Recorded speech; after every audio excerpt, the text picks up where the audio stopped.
your journey of becoming, right, of being able to unfold the divinity within you emerges when you are able to serve others. And through this, you are realizing who you are. So it's a process of becoming, it's a process of doing, it's a process of thinking, and all of these are sort of grounded in the idea of seva, that it's allowing you to serve in ways that enable you to unfold the divinity within yourself. So let's just take a step back and look at the context in which we are, right? What is the world population right now is 7.9 billion, and India's population is almost 1.4 billion. And in 2050, by the time we reach 2050, the population is going to be approximately 9.8 billion. And 2050 is going to be when all of you are going to be in the system, working, contributing, and serving to create the kind of world we want to live in. So this is sort of your journey through that. I'm not sure I'll be around, but all of you are certainly going to be there. But today's context is also about huge economic inequality. The world's richest 1% have more than twice as much wealth as 6.9 billion people.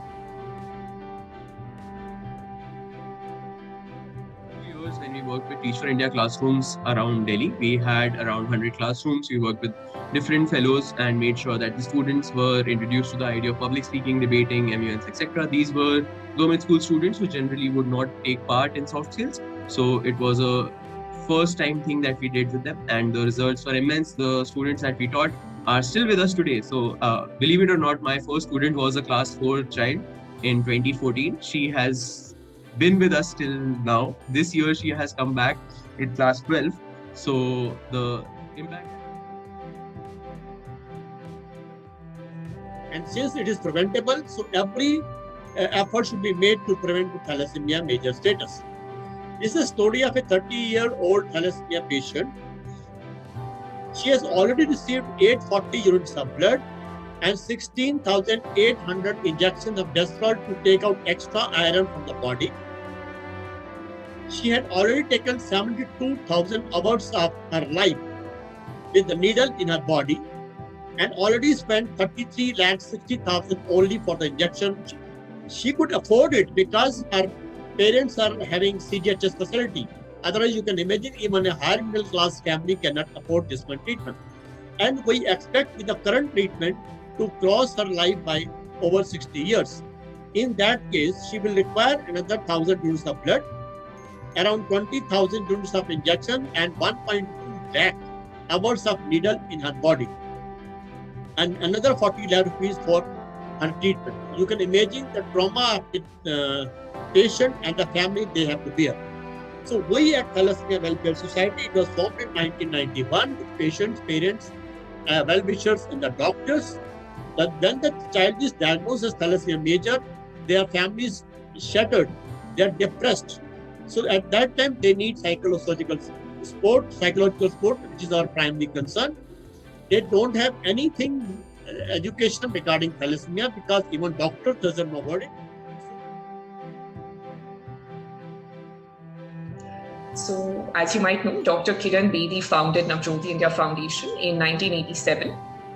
Initially, it started as a drug rehabilitation and de-addiction center, and then eventually, as the years moved on, we went into more of community development, child education, skill upgradation, basically an integrated community development program in 2 project sites. One is Delhi, where our urban programs team works with the slums in Bhavana and Karala.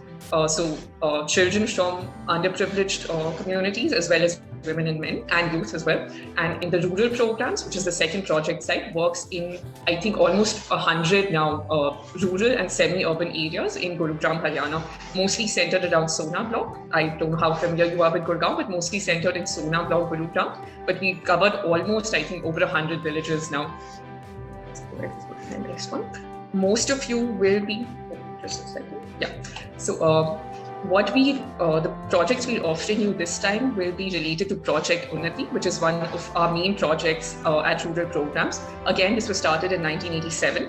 Very interesting backstory was that Dr. Kiran Bedi, and when she was in the Delhi police, they raided a drug addict's house, not his house, basically his shack. He ran away when he saw that the police were coming. And when they saw, like, if this was in a really, really underprivileged, marginalized community, they saw that the women, especially in the community, were very prone to, like, it was a very crime-ridden society as well, and they realized that the women really needed a lot of help. So what they did was they flipped this drug addict's shack and they made it into a sewing center, the first Navjyoti India Foundation sewing center. They bought 5 sewing machines and they started teaching women from the community how to stitch clothes and stitch small items that they could then sell and earn some income. So also they would not be pushed into a life of crime like a lot of their husbands and kids had been.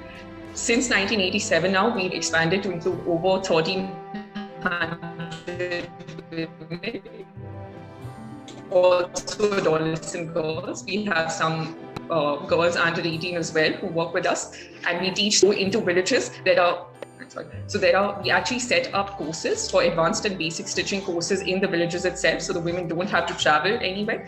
We set it up with the help of the sarpanches. So the sarpanch gives us an area, maybe a government school or a little part of like a community center, a couple of rooms there, and our trainers go there. They teach these women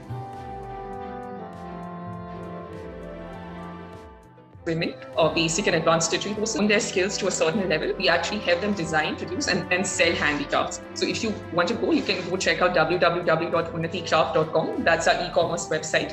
So these women actually make really beautiful kurtas, jewelry, home decor items, comforters, cushion covers, masks during COVID times. They trade these products. We help them with everything from like purchasing the fabric to quality control to everything. And then we sell them through our e-commerce website. Pre-COVID, we would also set up stores.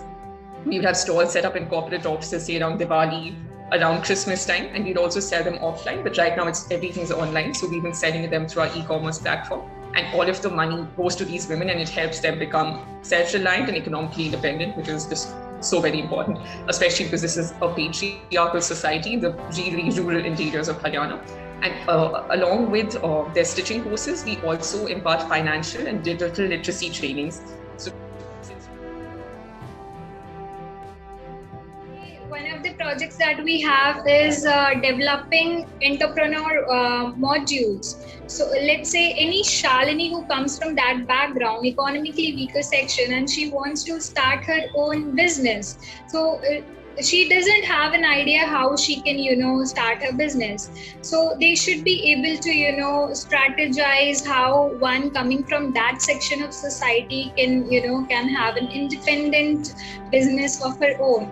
Or let's say our children living in our aftercare facility or anyone from our aftercare program, how we can focus on their personality development, how we can try to get them in good internships or good placements to reach out to corporates for तो आपसे कि अभी हम तो सब online घर पे रहेंगे, राइट? तो हम आपको किस तरह से सहायता कर पाएंगे? ऑनलाइन आएंगे तो एक्चुअली ये भी एडवाइस मैं आपसे ही रिक्वेस्ट करूँगा, क्योंकि एज सच हमें इतना एक्सपोजर है नहीं है ऑनलाइन से कैसे हेल्प ली जा सके। बट फॉर श्योर है, अब तो पूरा वर्ल्ड डिजिटल हो चुका है और बहुत सारी कंपनीज भी अपने वर्क फ्रॉम होम देकर अपनी सुविधाएं, अपने बिजनेसेस को भी बढ़ा रही हैं। बट अभी तक जो मेरे दिमाग चल पाएगा वो ऑनलाइन के माध्यम से यही है कि जो बेसहारा लोग यहाँ रहते हैं, जब आते हैं तो मेंटल डिसीज़ होता है, ट्रॉमेटाइज होते हैं और उनका mental state of mind fit नहीं होता है, तो आप उनकी काउंसलिंग कर सकते हैं। तो ऐसे लोगों से अगर निरंतर बातें करते रहें, थोड़ी हंसी मजाक की, धीरे धीरे उनसे नेगेटिविटी दूर हो जाती है और वो प्रॉपर स्टेट ऑफ माइंड में आ जाते हैं। तो काउंसलिंग में बहुत बड़ी हेल्प हो सकती है हमारी।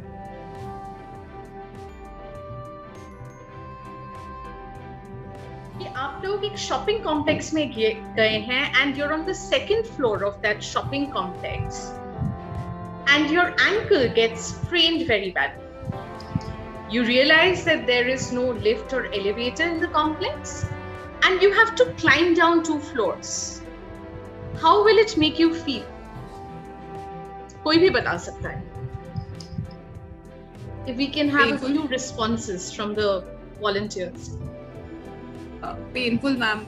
Basically, like, yeah, frustrated, painful by the. Frustrated, painful. Yeah. Okay. Anyone else? Helpless. So Pratik writes helpless. Helpless, painful, frustrated. So what if,